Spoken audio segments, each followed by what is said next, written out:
Qué buen trío estamos aquí. Saludos, Ramón. Salud. Los de siempre. Manuel, qué contento. Bien, sí. De vez en cuando, pero siempre. A mí me gusta Manuel porque tiene aportaciones muy llanas y de incisivas. Gracias. Y yo que, pues, de presentador. Saludos a todos, de nuevo en un tema nuevo, interesante. Vamos a empezar, hemos estado hablando en el equipo y con el padre Ramón. Las preguntas, como dirían los americanos, what if? ¿Por qué? ¿Qué pasaría si? ¿Cómo sería si? Y haremos unos supuestos. Intentaremos hacer un poco de...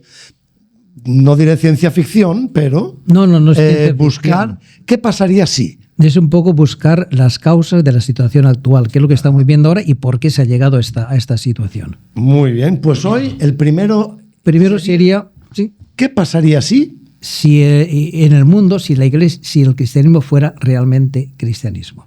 Porque, bien, como decía Chesterton en una frase suyas famosas, que el problema del cristianismo es que nunca ha sido puesto en práctica.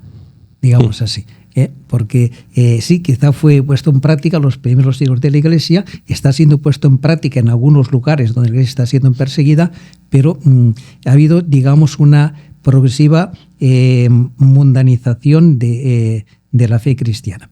Y esto podíamos, cuando el año 380 el emperador Teodosio I declaró al cristianismo como la religión oficial del Estado, se quebró una dinámica fundamental que había puesto Jesucristo en la primera piedra. Cuando le presentan la famosa moneda del César, preguntar si hay que pagar o no tributo al César, sí. Jesús dirá, bueno, mostradme la moneda.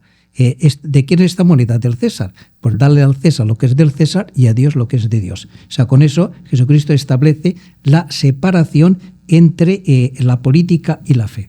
Y ya hablamos en otro momento cómo todo el deseo de los estados, de los gobiernos, ha sido controlar la religión, porque si controlo el poder político y el poder religioso, tengo todo en mis manos. Entonces ya la gente está supeditada. Ya luego también lo había dicho más explícitamente en su pasión, mi reino no es de este mundo. No es de este mundo, ciertamente. Ciertamente el Estado y la Iglesia se ocupan de la misma realidad que el del bien de la persona. Solamente que el Estado procura el bien material de las personas, la Iglesia del bien espiritual. Entonces tiene que haber una colaboración mutua entre los dos. Tendría que haber en la situación ideal. Con este pensamiento de Jesucristo de separación, lo que ha puesto son las bases de lo que es la libertad religiosa. Cada uno tiene derecho a practicar la religión que él elija, de libertad de pensamiento, libertad de opinión, son las bases, están puestas ya ahí. En definitiva, la democracia surge de las bases de la democracia, están puestas en Jesucristo y en la vida cristiana.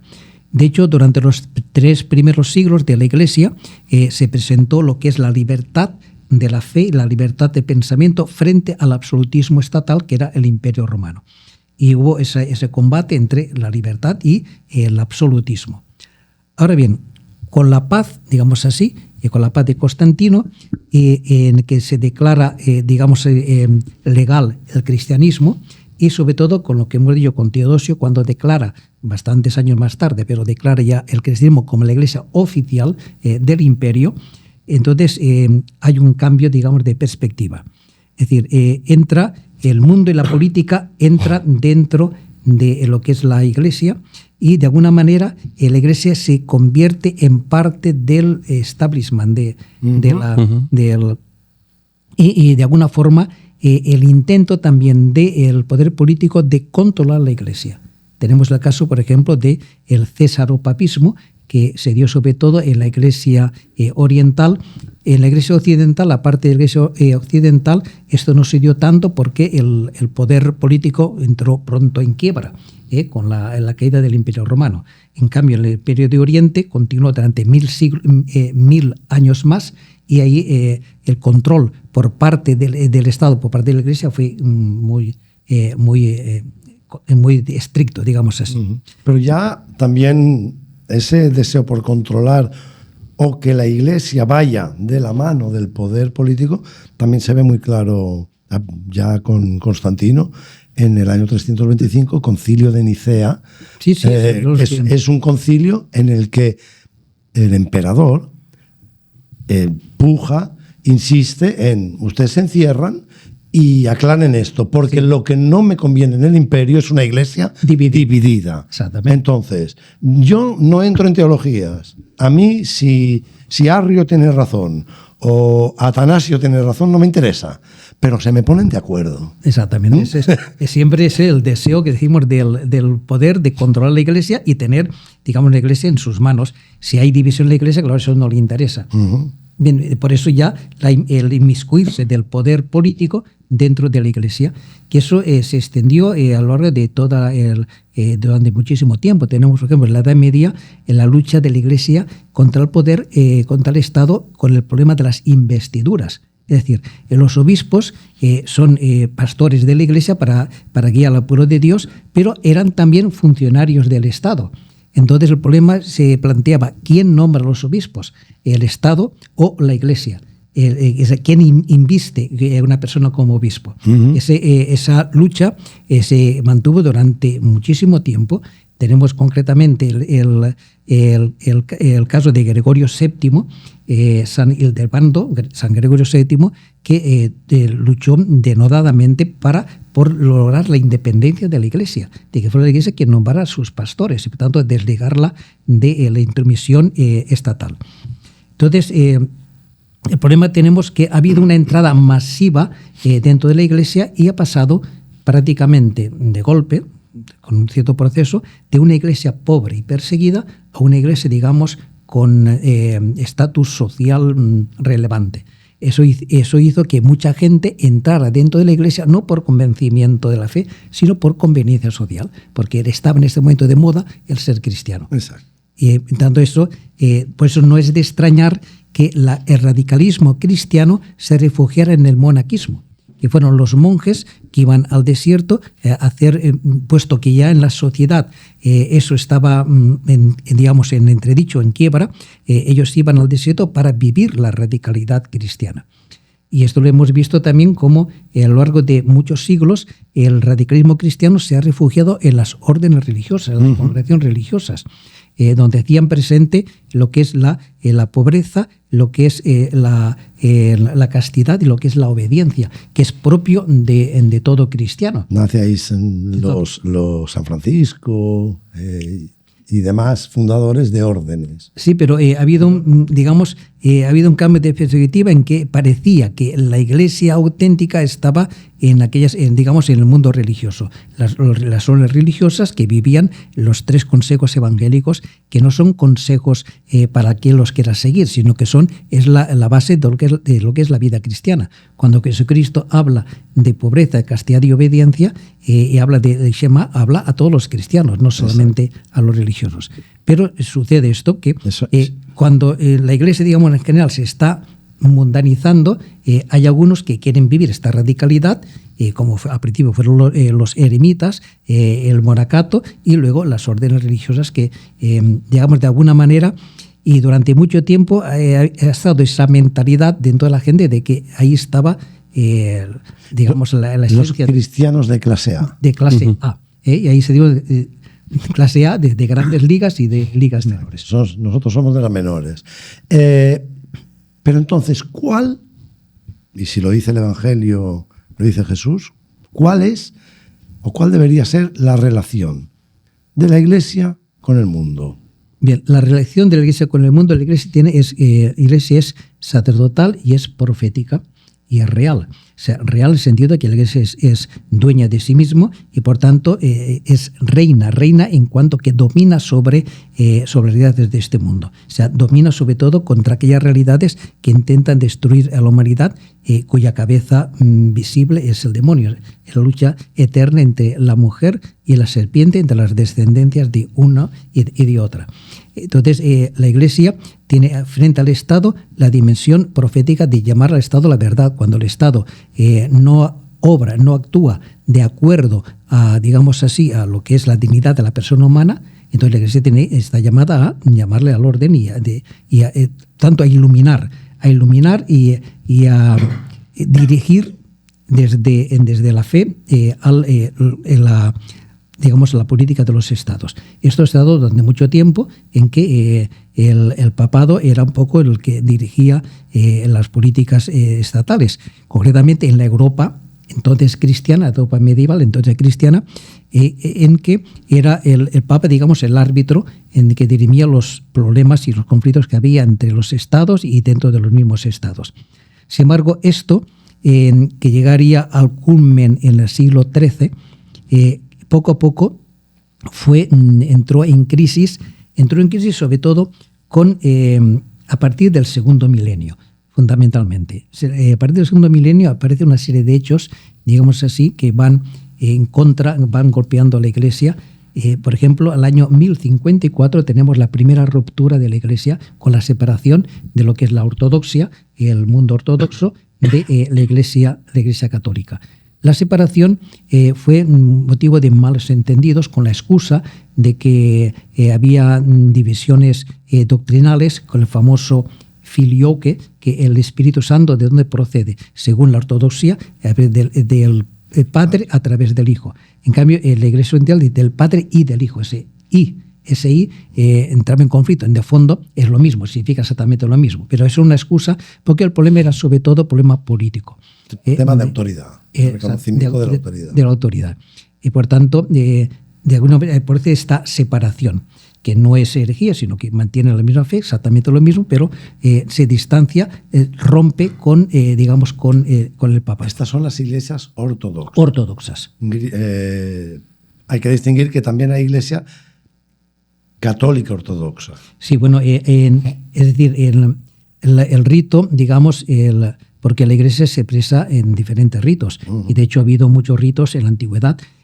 Solamente que hubo un momento, eso mucho más adelante, sobre todo a partir del Concilio de Trento, en que, como había muchos abusos, la Iglesia determinó que se expresara solamente un solo rito, que es el rito romano, y pidiendo los demás ritos o que se adaptaran, digamos, o bien que adoptaran el rito romano. De hecho, por ejemplo, todavía existe el rito ambrosiano en la diócesis de Milán, tiene su rito propio. En España estaba el rito mozárabe, que todavía se practica, concretamente en la diócesis de Toledo. En la Catedral de Toledo hay una capilla en que todos los días se celebra la Eucaristía según el rito mozárabe. Yo por ejemplo he tenido el privilegio de celebrar una Eucaristía allí. La iglesia greco-ortodoxa son solo, solo una diferencia en cuanto al rito. Sí, siguen el rito, pero unidos a Roma. Pero cuando hablamos de la distinción, hablamos de la iglesia rusa. Sí, que son, se llaman autocéfalas, son prácticamente independientes, son iglesias nacionales. Sí. Y se rigen, por tanto, tienen su propio patriarcado y es al que deben obediencia. Tenemos otros elementos que se dan, sobre todo en la Edad Media, a partir del siglo XIV, el famoso cautiverio de Aviñón. Cuando los papas, huyendo de Roma, que se había vuelto caótica por la lucha entre facciones, y buscando un sitio, digamos así, más tranquilo, se trasladaron la sede a Aviñón, en Francia, bajo la protección, aunque Aviñón no pertenecía al rey de Francia, pero estaba cerca del rey de Francia, bajo la protección del rey francés. Y durante casi más de un siglo, los papas residieron en Aviñón. Fue precisamente Santa Catarina de Siena la que, escribiendo, la que rezando, la que de alguna forma logró que los papas volvieran a establecerse en Roma. Pero esto provocó una duplicidad, porque en Roma continuaron... Bueno, el Papa se trasladó a Roma, pero a la muerte del Papa hubo que elegir un nuevo Papa. Exacto. Entonces eligieron al arzobispo de Bari, pero parece que el arzobispo de Bari tiene un carácter un poco tiránico, un poco duro. Sí. De forma que algunos cardenales, la mayoría de los cardenales que eran franceses, dijeron que la elección había sido forzada y por tanto que no era válida, se retiraron, se fueron a Aviñón y ahí eligieron un nuevo papa. Entonces tenemos ahí el cisma de Occidente en que había dos papas, uno en Roma y otro en Aviñón. Más tarde, en un intento de arreglar la situación, dijeron, eliminemos a los dos y elijamos un nuevo papa. Sí, se eligió un nuevo papa, pero los otros dos no dimitieron. Entonces, en lugar de dos, había tres. Que era además este tercero era de armas tomar. Según también, sí. De ahí vino el asunto de que durante mucho tiempo ningún papa quiso llamarse Juan, porque no estaba claro si iba a ser 23 o 24. O 24, sí. Según si reconocían o no que el Papa. Hasta que vino Juan 23 y nombrándose Juan 23, declaró que aquel no había sido nunca papa. Pero pasaron siglos. Bien, entonces, pero esto repercutió en un descrédito, digamos, de la Iglesia por todas estas situaciones que estaban pasando. Otro elemento, por ejemplo, importante en este tiempo es la aparición de la burguesía. Cuando el mundo eminentemente rural empieza el comercio, empieza a florecer, aparecen los burgos, aparece el dinero, empiezan las riquezas y, por tanto, la riqueza aparece como un peligro para la Iglesia que era rica, que era poderosa. Y por eso el Señor suscita cristianos que intentan vivir la radicalidad cristiana en la pobreza.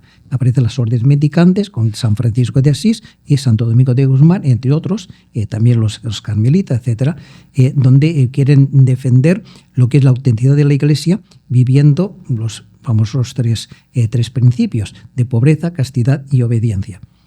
Bien, pasando un poco más adelante, esto, repito, provocó un desprestigio de la Iglesia ante la gente. No estaba ya el prestigio que tenía la Iglesia desde siempre, estaba un poco herido. Uh-huh.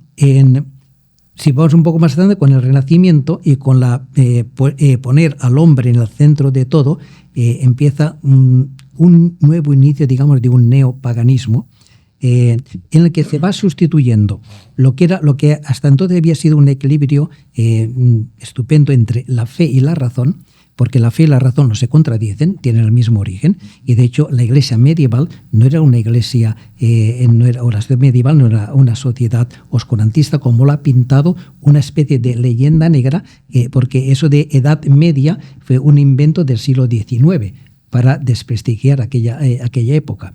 La Iglesia y la sociedad de la llamada Edad Media era una sociedad en la que la razón estaba unida a la fe. Y de hecho, las ciencias florecieron en la Edad Media. Ajá. Las universidades son creaciones de la Iglesia en la Edad Media. Y el inicio de las ciencias naturales se produjo en la Edad Media y además hecho por religiosos. San Alberto Magno es, digamos, uno de los iniciadores de las ciencias naturales. Tenemos Copérnico, era un canónigo, y todos los grandes avances de esa época estaban hechos por eclesiásticos, la mayoría de ellos. Entonces, pero se va sucediendo esta síntesis entre la fe y la razón. Simplemente la fe se va poco a poco cediendo terreno para quedarse únicamente la razón. Y esto añadimos la falsa reforma protestante, que lo que provocó fue un desgarro en toda Europa. Mucho más, porque el protestantismo vuelve, digamos así, al ceropapismo, porque el protestantismo es una religión estatal. De hecho, los jefes de la cabeza de las iglesias luteranas es el rey de cada... Esa era una crítica que tenía Kierkegaard.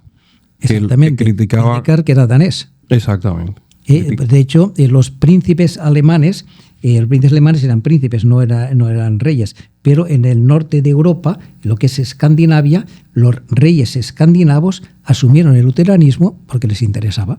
Porque con ello controlaban la iglesia, se apoderaban de los bienes de la iglesia y ellos eran las cabezas de la iglesia. Por eso los reyes, por eso es una religión estatal. Como decía Kierkegaard... Él le reclamaba que, bueno, si usted lo nombra el Estado, entonces ¿cómo tiene usted potestad o calidad moral de criticar al Estado? No hay manera. Claro, ¿cómo van a criticar a la mano que les da de comer? Exactamente. Y esto lo mismo vemos en el caso del anglicanismo, que no es exactamente el luteranismo, sino que el anglicanismo mantiene muchas de las prácticas de las iglesias católicas, pero es el rey el que asume la cabeza de la iglesia. También se convierte, por tanto, en una iglesia estatal. En Francia. Eso dio al traste a la Revolución Francesa, que él tenía el clero, el Estado, eran como 90 y tantos votos entre ellos y un solo voto del pueblo, que era la plebe. No, había los tres estados. Estaba la nobleza, estaba el clero y estaba el pueblo llano. Los tres estados que había. Pero eso en la digamos, la Francia católica. Yeah. Pero en los estados protestantes ahí no había ni clero, ni nobleza, ni pueblo. Era el rey el que... Bueno, el rey decía, el Estado soy yo, l'État c'est moi. De todas formas, este peligro de la Iglesia no es nuevo y ya viene de lejos, viene de la historia de la salvación. El pueblo de Israel tenía este problema con el profetismo, el verdadero profetismo, y los profetas que... De estatales, digamos así. De estatales, los contratados. Que siempre... que no venga Jeremías, que ese siempre profetiza desgracias. Los 3 jóvenes fueron parte de eso. Pero por eso en Israel el profetismo, que al principio estaba ligado al Estado, digamos, por ejemplo, Natán era un profeta, pero estaba unido al rey David. Al principio los profetas estaban muy unidos a la corte, pero poco a poco se fueron distanciando en la medida en que los gobernantes, los reyes, se estaban alejando del cumplimiento de su función, porque los reyes de Israel y de Judá tenían la clara conciencia de que ellos dependían de que era Dios el verdadero rey. Ellos eran simplemente sus lugartenientes y por lo tanto tenía que ajustarse a las normas divinas. Cuando esto empezó a separarse, todos los profetas valientemente fueron predicando contra esta, digamos así, deslegitimación del poder estatal. Tenemos el caso concreto de Amós, que predica contra el templo y contra el poder estatal, y aparece Amasías, que es un sacerdote del santuario real, que le denuncia ante el rey. Dice, este está, además es extranjero, está profetizando contra él, y fue expulsado, o sea, fue expulsado del gobierno. Pero a Elías le llama el rey azote de Dios. Azote de Dios, Elías. ¿Qué haces aquí? Azote de Dios. O sea, tuvo que ver seriamente con Ahaz y con Jezabel sobre todo. Y así sucesivamente. Pero los profetas de él fueron en ese sentido valientes en defendiendo, digamos, el honor de Dios y la verdad de la fe frente a las injerencias estatales que llevan al pueblo a la idolatría. Pues me refiero a que este peligro de contubernio con el poder temporal existe. Siempre. Hasta hoy. Siempre, hasta hoy. Y es un peligro, yo pienso que hoy además muy latente en la Iglesia. ¿Qué debe hacer la Iglesia en este mundo ahora mismo? Y que aparecía en el libro del Apocalipsis, que estuvimos unos cuantos episodios atrás viendo. ¿Qué tiene que hacer el cristiano? Bueno, siguiendo un poco con el análisis de lo que está pasando, esto se va agravando. Ante todo, el protestantismo provocó una ruptura dentro del mundo europeo. Y esto llevó a una guerra terrible, la famosa guerra de los 30 años, que asoló Europa y hubo millones de muertos. De hecho, se calcula que 1/3 de la población de Centro Europa murió, fue destruido durante estas guerras. Esto llevó a que el mundo reaccionara viendo que, puesto que la religión nos separa, nos divide, para poder convivir y no pelearnos por esta manera, vamos a regirnos a partir de ahora no desde la fe, que cada uno tiene su propia fe y propia división, sino usemos la razón y usemos la lógica. Entonces dejemos de lado la fe. La fe es una cuestión particular, cada uno que haga lo que quiera conveniente, pero en la sociedad se va a regir a partir de ahora de la lógica, de la razón. Y entonces aparece, con esto da pie a lo que se ha después lo llamado la Ilustración, donde la razón es la que controla el destino de los pueblos. Tenemos ahí unas fechas significativas. Por ejemplo, 1717 se funda en Londres la primera logia masónica. ¿Qué son los masones? Los masones, en el fondo, están diciendo que Dios no hace las cosas bien, que somos nosotros los que conocemos lo que es conveniente y nosotros somos los que tenemos que organizar la sociedad.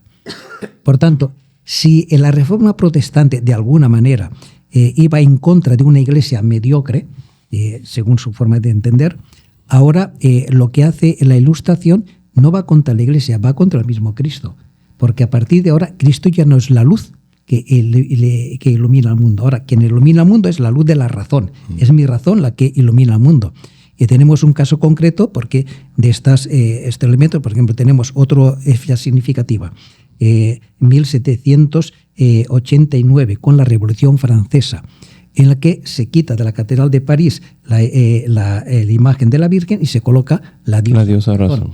Por tanto, con esto aparece lo que podemos llamar la modernidad, que ya se había iniciado con el Renacimiento, pero que aquí alcanza, digamos, su máxima expresión, que a partir de ahora por tanto, es la razón la que ilumina al mundo. La ilustración, según ahí.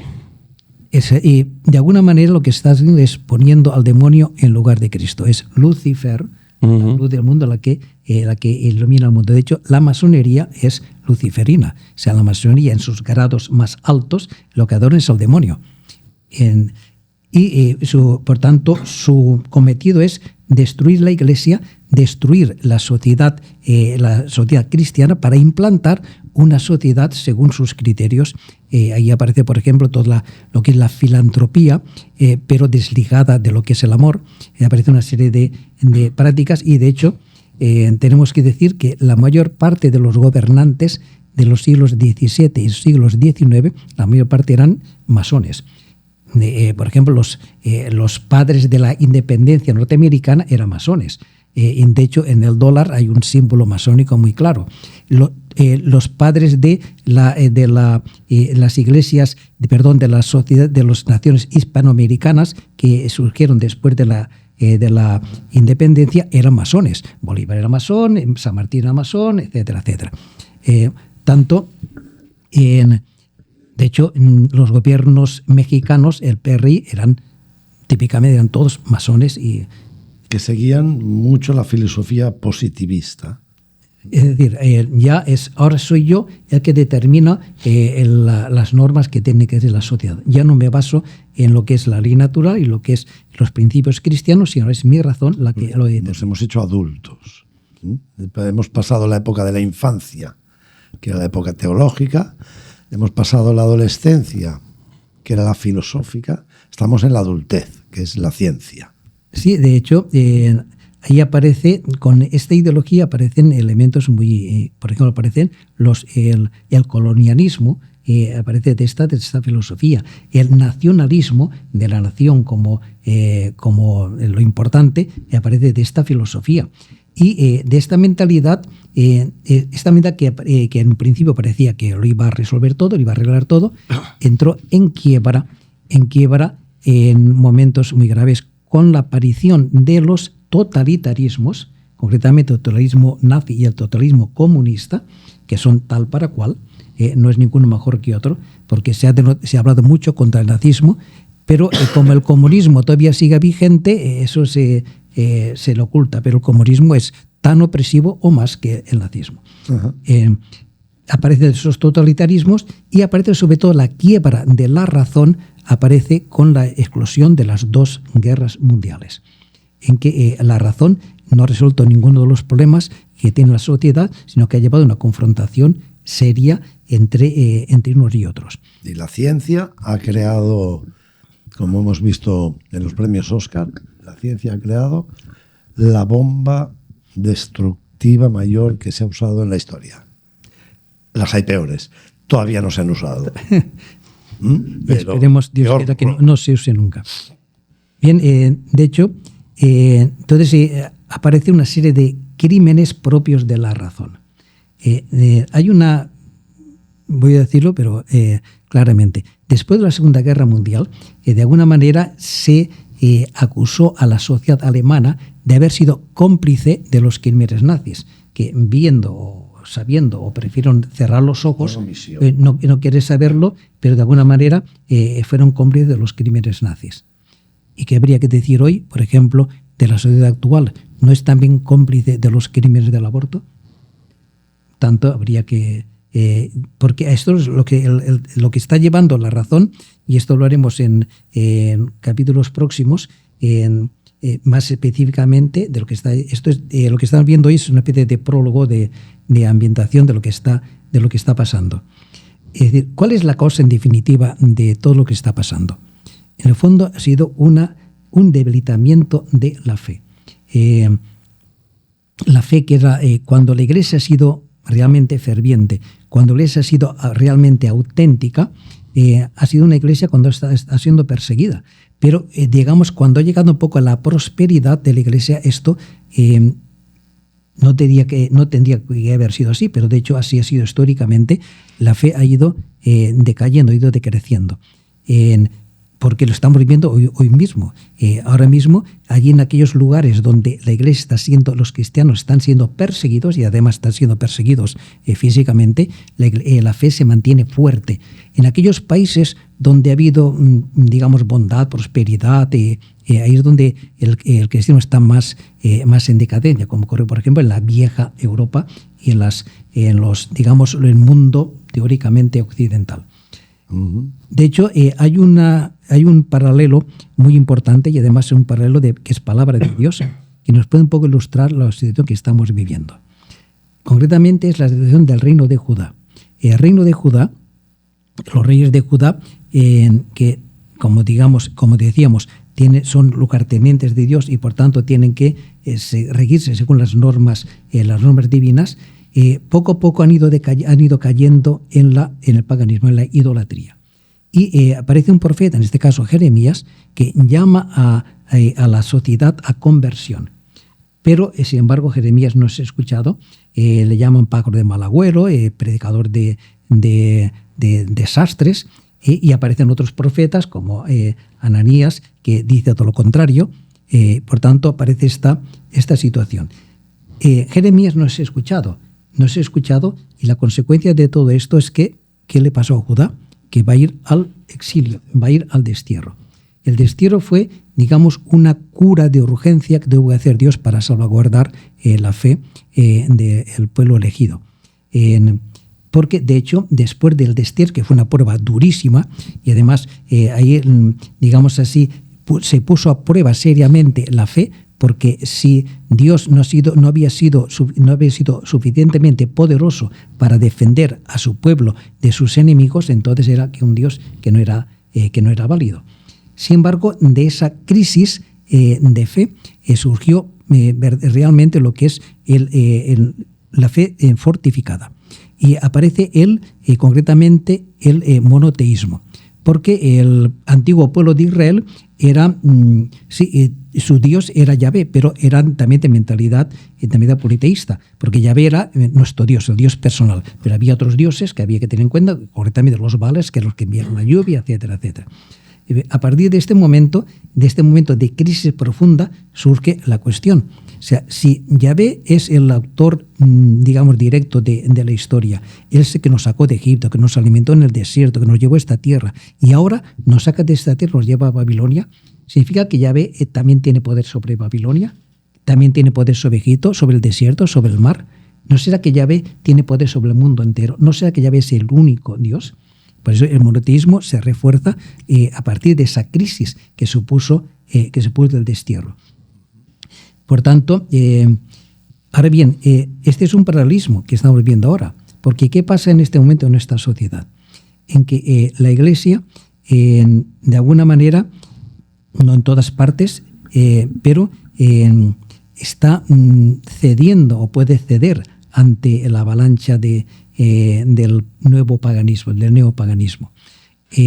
Tanto no necesita la Iglesia una verdadera conversión para volver a la radicalidad evangélica, porque es lo único que mantiene, digamos que asegura la paz entre las naciones. Porque si es Dios el que reina en el corazón de los hombres, habrá paz. Si no es Dios, entonces habrá las divisiones y habrá todos los problemas que estamos viendo.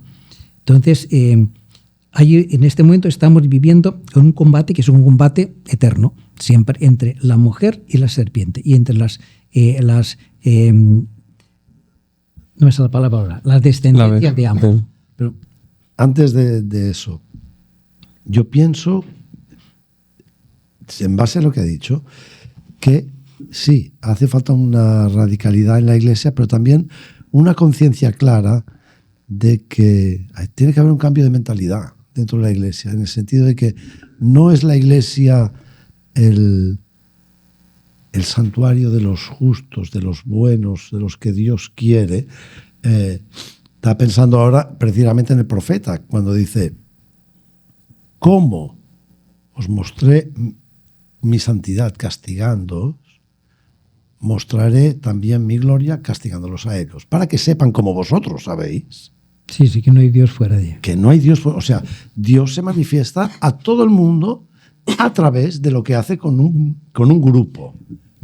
Vamos a ver. Como dice en la Pascua, hay una lectura estupenda que dice, no lo hago por vosotros. Ahora, ¿cómo castiga, Casa de Israel. ¿cómo castiga Dios? Dios no es que envíe castigos, sino, digamos, lo que podemos llamar, entre comillas, castigo de Dios es permitir que el hombre siga empecinado en sus falsas ideas, porque respeta la libertad del hombre. Sí. Y estas falsas ideas llevan al desastre. ¿Qué es lo que llevó a Judá al destierro, al exilio? Pues su empeño de fiarse de los poderes de este mundo, de aliarse con Egipto para poder defenderse de Babilonia. Esas componentes humanas no surten efecto, y fue la propia política de los últimos reyes de Judá, lo que llevó al exilio. De hecho, Jeremías les había anunciado, si os sometéis a los reyes de Babilonia, viviréis. Ahora, si os empeñáis en seguir vuestra política, pasar lo que va a pasar. Entonces, ¿cómo, digamos, de alguna manera Dios demuestra al mundo castigándolos para que sepan que no hay Dios? Pues permitiendo que el mundo vaya caminando al desastre. De hecho, las políticas que está llevando en este momento el mundo occidental, con todas estas ideologías que están dominando, están llevando al desastre. Estamos viendo constantemente pues todo lo que está llevando, por ejemplo, la ley del transexualismo, que ya algunas naciones ya están echando marcha atrás. Empezó Finlandia, luego empezó Suecia, Noruega, el mismo Reino Unido, que es Inglaterra, que están viendo, están poniendo ya cotos a esta manipulación de muchos adolescentes, llevándolos a cambiar de sexo sin ningún motivo. Uh-huh. Tanto ya se están dando cuenta del desastre que se está produciendo. Yo tenía ahí en la noticia, la sanidad pública del Reino Unido revisa su constitución y plantea prohibir que los trans sean pacientes en salas femeninas. Pero bueno, declara ya en la Constitución, o sea, en los estatutos de la sanidad pública, el sexo es biológico. Sí, que es la verdad. Sí, lamentablemente es la verdad de perogrullo. Tiene que ser subrayado. Hay que ser subrayado, sí. Oye, esto también lo digo en cierta ocasión. Habrá días en que habrá que demostrar que la hierba es verde. Porque lo que es evidente será negado. Pues lo que está pasando en esta sociedad, lo que es evidente está siendo negado, y esto está llevando a desastres, y el mundo llegará un momento en que se dará cuenta de esta situación. Tanto eso es lo que hace recapacitar a la gente. Dios permite esta situación para ayudar al mundo. Tenemos un ejemplo muy claro en la parábola del hijo pródigo. El padre permite que el hijo se vaya, permite que el hijo en su desvarío pierda toda su herencia, se quede reducido a la miseria, porque solamente en este momento es cuando recapacita, se da cuenta. O sea, qué necio he sido. Aquí estoy muriéndome de hambre, y en cambio la casa de mi padre lo tenía todo. Y eso es lo que le lleva a reaccionar y a volver. En eso sería un poco la ilustración de lo que tú decías de castígalos a ellos como para que sepan como nosotros sabemos.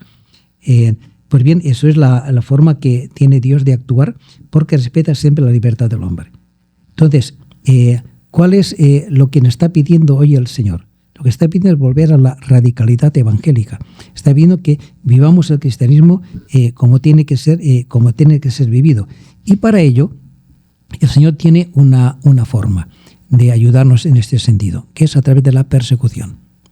Porque es la persecución la que ayuda a la Iglesia, porque la purifica y porque la hace centrarse en lo auténtico, en lo esencial, y no en cosas periféricas.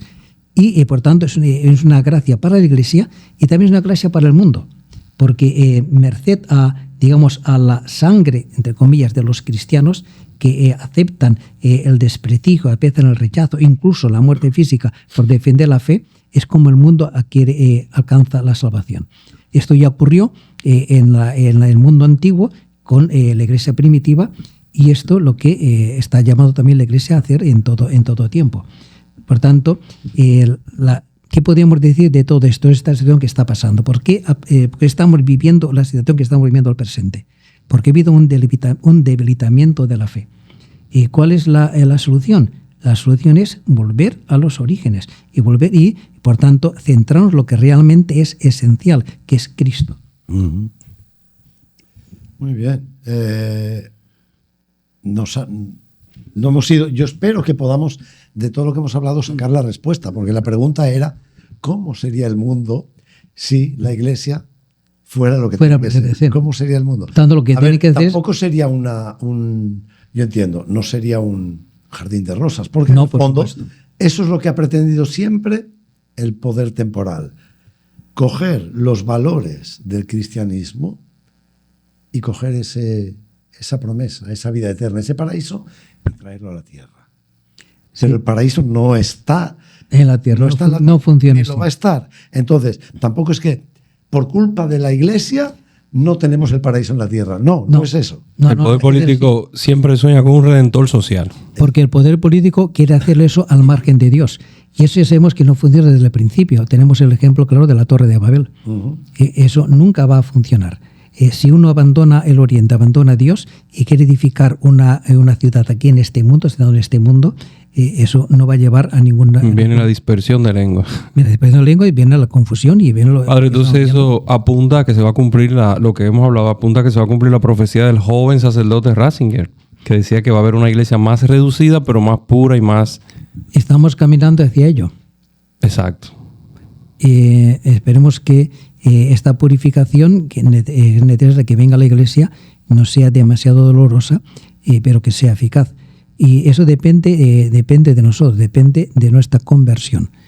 Entonces, ¿qué es lo importante en este momento? Lo importante, y es lo que ha sido importante siempre, desde siempre, es la centralidad de Cristo. Cristo es el Señor de la historia. Y por tanto, amarle a Él es lo único verdadero. Y poner a Cristo en el centro y poner a Dios en el centro de la vida de los hombres. Porque en la medida en que los hombres se han apartado de Dios, han venido todos estos desastres, estas desgracias. No, lo que sí es cierto y ya está sucediendo es, y lo dice el Evangelio, Jesús en el Evangelio, es que cuando la cosa se ponga difícil, la caridad de muchos se enfriará. Y habrá una desbandada. O sea, la iglesia será más pequeña porque habrá una desbandada, porque tampoco hay una transmisión de la fe a las siguientes generaciones, porque la iglesia, lo vemos en nuestras parroquias, se está envejeciendo y los demás, el mundo los está jalando. Esta desbandada está produciendo ahora. Estamos asistiendo a lo que es la mayor apostasía que ha habido en todos los siglos. Exacto. Y hay naciones enteras, me refiero, no toda la gente, ¿no? Pero, por ejemplo, tenemos un caso típico de el Canadá católico, cristiano, todo el Canadá de habla francesa, que fue fuente de multitud de misioneros. En este momento está completamente desacralizada, completamente paganizada.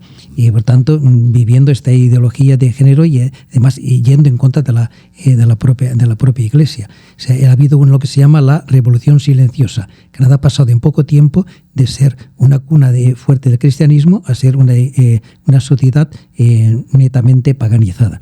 Y esto que estamos viendo en Canadá, estamos viendo en general en el mundo occidental, y está pasando todo esto. La Irlanda. Un referente católico. Bueno, pues... Pero está bien, si la Iglesia, para ser fiel a Cristo, tiene que desembarazarse de esa imagen de poder que lo da la alianza con las instituciones públicas, que lo da el gran número de miembros y que lo da, pues si hay que perder miembros, hay que perder poder público y social, pues bendito sea Dios. Sí, para tener un poco tenemos que tener en cuenta que la historia la lleva Dios. Por tanto, eso no tenemos que temer, porque Dios sabe lo que se hace y por qué hace las cosas. Y además, Dios a veces ayuda a la Iglesia a desembarazarse de algo que, digamos, por propia iniciativa no lo hubiera hecho. Un caso muy típico tenemos los estados pontificios, que durante un tiempo fueron necesarios, pero con el tiempo eran una rémora, porque la Iglesia, su misión no es nada temporal, sino es de otro tipo. Entonces, Dios digamos, usó al Estado piamontés y la Unificación de Italia para arrebatarle la Iglesia a los estados pontificios, que fue un latrocinio, fue un acto de injusticia y además un robo, clarísimamente. Pero eso que teóricamente era un mal, sin embargo, revirtió en un bien profundo. Es decir, Dios ayudó a la Iglesia a quitarse, a desembarazarse de un peso muerto que la Iglesia por sí misma no hubiera hecho. Eso le ayudó para que la Iglesia fuera más auténtica. Estupendo, pues nos hemos ido a un capítulo más largo, un episodio más largo, pero continuaremos con esta serie de ¿qué pasaría si? ¿Cómo sería si?